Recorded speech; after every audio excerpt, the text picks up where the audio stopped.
చిన్న ఎగ్జాంపుల్ చెప్తాను. ఓ పాస్టర్ గారితో మాట చెప్పానండి. ఎవరితో? మన పంచాయతీలోని పాస్టర్ గారితోనే ఉంటాయి.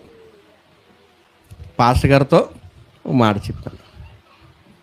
ఆ మాట ఏంటంటే, అయ్యగారికి అబద్ధాలు ఎక్కువ. అయ్యగారికి అబద్ధాలు ఎక్కువ.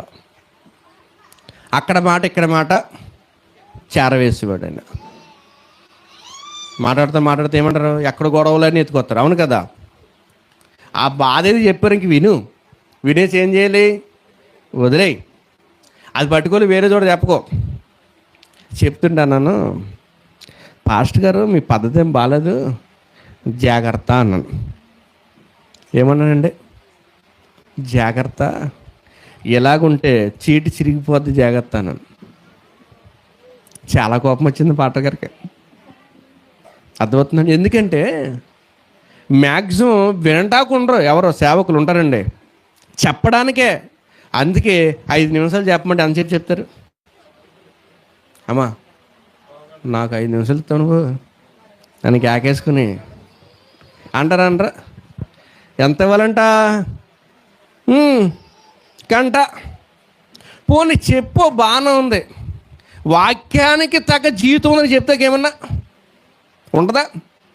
తాడు ఉండదు, బొంగరం ఉండదండి. అసలు చూసుకోండి మీరు. ఏం చెప్తే గేలాడతాడైనా? సంఘం తెంగరోళ్ళు కదా మరి, చెప్పేలంతే.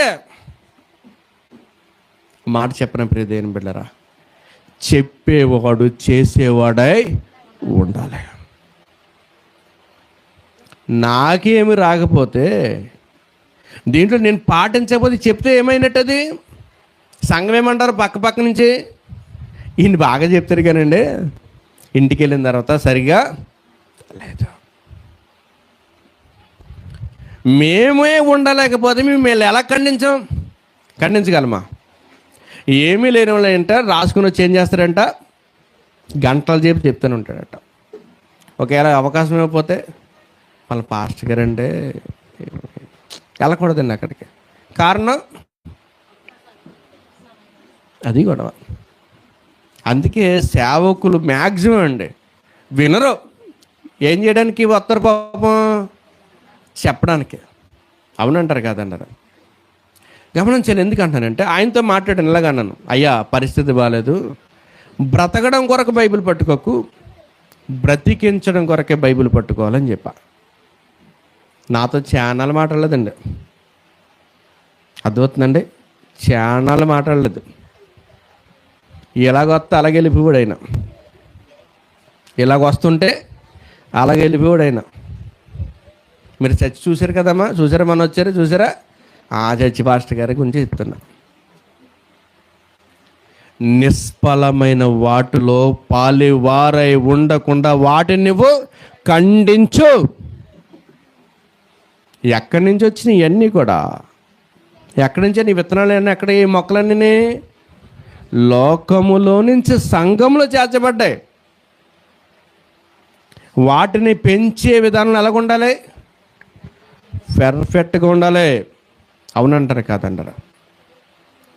ఇక్కడ మాట్లాడు సంఘంతో ఎంత మంచి మాట్లాడు చూడండి. అక్కడ నిష్ఫలమైన అంధకార క్రియలలో పాలివారై ఉండక వాటిని ఖండించండి అబ్బాయి. ఇక నుంచి మీరు ఆదివారం గంట అయిపోయిన తర్వాత ఎక్కడికి వెళ్తారు? మీరు సమాజంలోకి వెళ్తారు. అవునా కదండి? సమాజంలోకి వెళ్ళేది.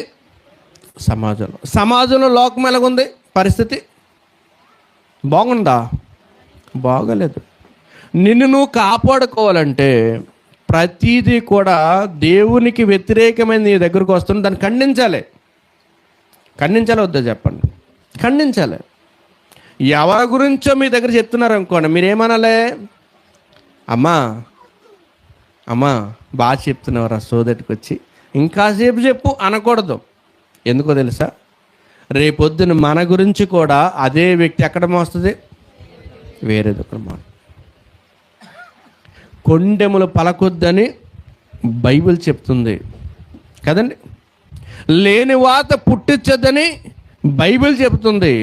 అటువంటి వారికి దూరంగా ఉండమని కూడా బైబిలే చెప్తుంది.